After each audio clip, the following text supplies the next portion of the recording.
All right, folks, we have a new Dear DSO entry on the website. And you can submit your own story or question to deardso.com. And if it's a good one, I will create a video out of it for the whole world to see. And this one comes from one of our old friends. He's been here, I think this is the fourth time he's submitted a question. Not sure exactly, but Wordsmith. Wordsmith is back, our hyper analytical friend. No offense, Wordsmith. And he says, "Hey, Ralph, I'm back," with a smiley face. This one is kind of aimed towards the ladies in your DSO world, he says. Ladies out there, imagine you've got your dream job. It finally happened. You love the work, the hours, the people you work with, and the money is awesome. Everything is great.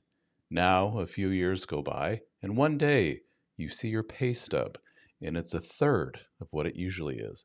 You ask your boss, "What's going on?" And boss says, "I just don't feel like paying you more than that. We've had to cut back on some expenses lately." You don't like this, but you still love the job and you don't want to leave. So you keep working for months, hoping things improve and the boss will pay you more. But it gets worse. They are paying you less and less all the time until it's basically minimum wage. You still love your job, but now you're eating dollar packages of hot dogs and ramen noodles for every meal and barely getting by. Finally, you realize something has to change. But what are your options? You can quit this job you love so much and get another better paying job that you may not like nearly as much. Or you can get a part time job with another company on the side just to make ends meet. But if the boss at your day job finds out, they will most likely fire you. It's in the contract that you signed that you would work nowhere else. Although you did this on the basis that your salary would remain the same too. So you feel they're in breach of contract as well. This is basically the position women put men in when they decide sex is no longer important. Now, my question for you, Ralph, and for the ladies in your audience: why do women think that men will just put up with this indefinitely? Why do women feel that their men are so invested that they will just be okay with enforced celibacy? It seems that they just don't respect their men. If you spend much time on Instagram, you will see women making gag reels or skits about denying the husband sex. It's done in a joking manner, but there's a lot of truth behind it. And women in the comments will be bragging that they do the same thing. If men made reels like this about denying their wife's hopes of emotional connection or affection, they'd be crucified immediately and probably get their account banned. I'm considering doing this as an experiment, he says. So just curious to get some thoughts on this, Ralph. Thanks for the great content as always. And yes, I'm still considering joining the group. He means our community, the HFM Help for Men Brotherhood. Learn more at helpformen.com. I suggested that Wordsmith should join us based on all of his previous other emails to me. And he says, yes, I'm considering joining the group. I've had several therapists tell me that they can't help me unless I leave my environment. So maybe you guys can. Take care, he says. Oh, Wordsmith. I find myself saying that a lot lately with you. Oh, Wordsmith. Another hyper analytical take on what I and probably others that would take in all of your situation based on what you've said over all these months, maybe years now.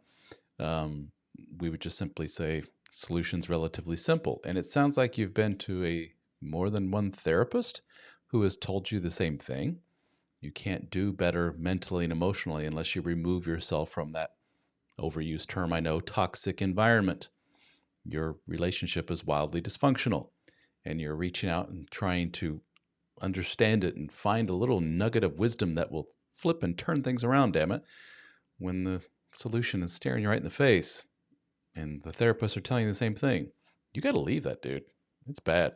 And for those that don't know, I'm not jumping to conclusions. I do not suggest divorce and split and separation just willy-nilly like that. That's a huge freaking deal, especially when you got kiddos, which Wordsmith has more than one.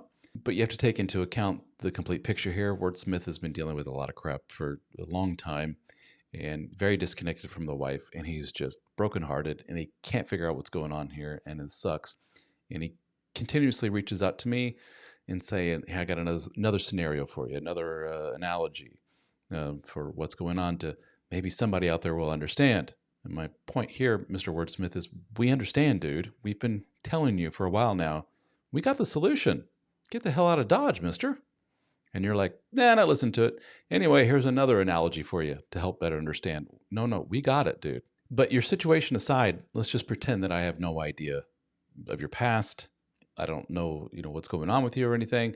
I'm just going by this email alone.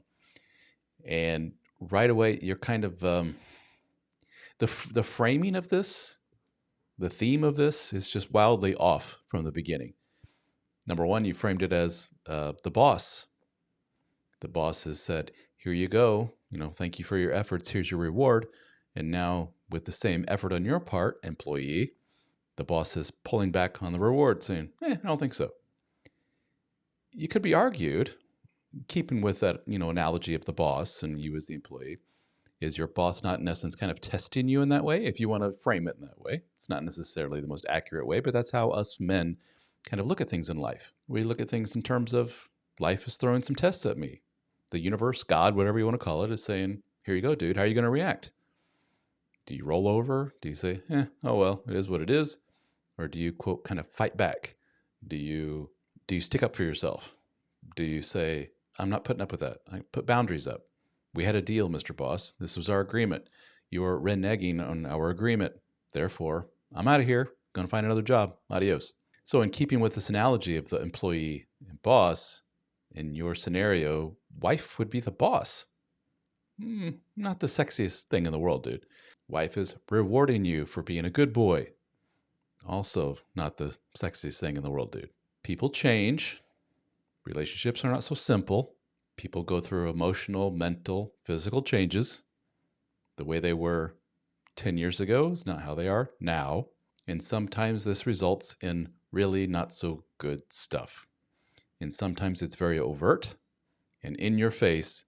And if you want to look at it this way, it's life, or your wife in particular, testing you. What you going to do now, buddy? And this answers a question you had on here, which is, in this scenario you gave, why do the women in this scenario, or the boss, if you will, why are they saying, or why do they think, rather, that they can get away with this? And the answer, again, Wordsmith, is pretty simple. Because they've gotten away with it year after year after year. In that example, the boss suddenly lowers your paycheck. Why? They've probably done that with other employees in the past and got away with it. And they want to see how you react. And then you're like, oh, well, I like this job. And the boss says, got another one. Same thing with wifey. If she has past relationship experience, she's done this before. She watched mom and dad. They did the same thing. And now she's doing it to you. And your reaction is, oh, well, I'll stick around. I love you too much. And she says, got another one. Mr. Wordsmith, the only solution here is to say, enough's enough. I love myself too much to deal with this poor treatment. And again, for those watching this, you don't know the full story.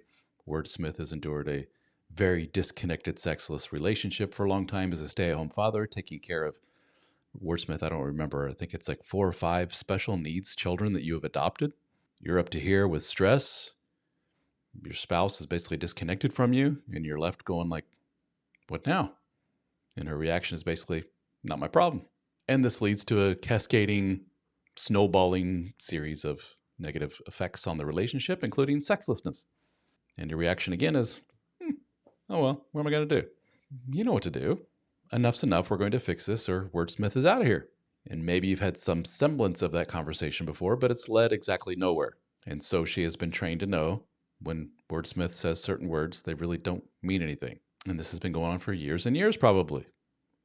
So that's why she thinks that way, and why women like your wife think that way, because you have trained them to think that way. Oh, and your point, in your last point there with you went to therapists and they're saying you need to leave that, leave your environment, that you won't get better unless you do. You're hoping that we will tell you differently within our group, the HFM Brotherhood, helpformen.com. I can tell you now, If that's your intent, if you want to spend money on our group, which is not much at all, you don't want to spend the few bucks to join our group because you have the fear that we may tell you, dude, what the hell you doing? I can tell you now, a predominant reply or thought when it comes to your situation is going to be, dude, what are you doing? Much like the therapist, much like pretty much everyone else that you've probably gone to with this issue. I don't know what else to tell you, dude. I feel for you. I do. It sucks. If you'd like to chat one-on-one with me, you can, helpformen.com. Join the group. The cost of talking to me one-on-one is like half the price. Plus, you get to talk to 700 plus dudes from around the world. Live meetings, the forums, get all of my books at no additional charge, meet in person, all kinds of cool stuff. I highly suggest you check it out. You need more dudes in your life, strong dudes who have been there, done that. All right, brother?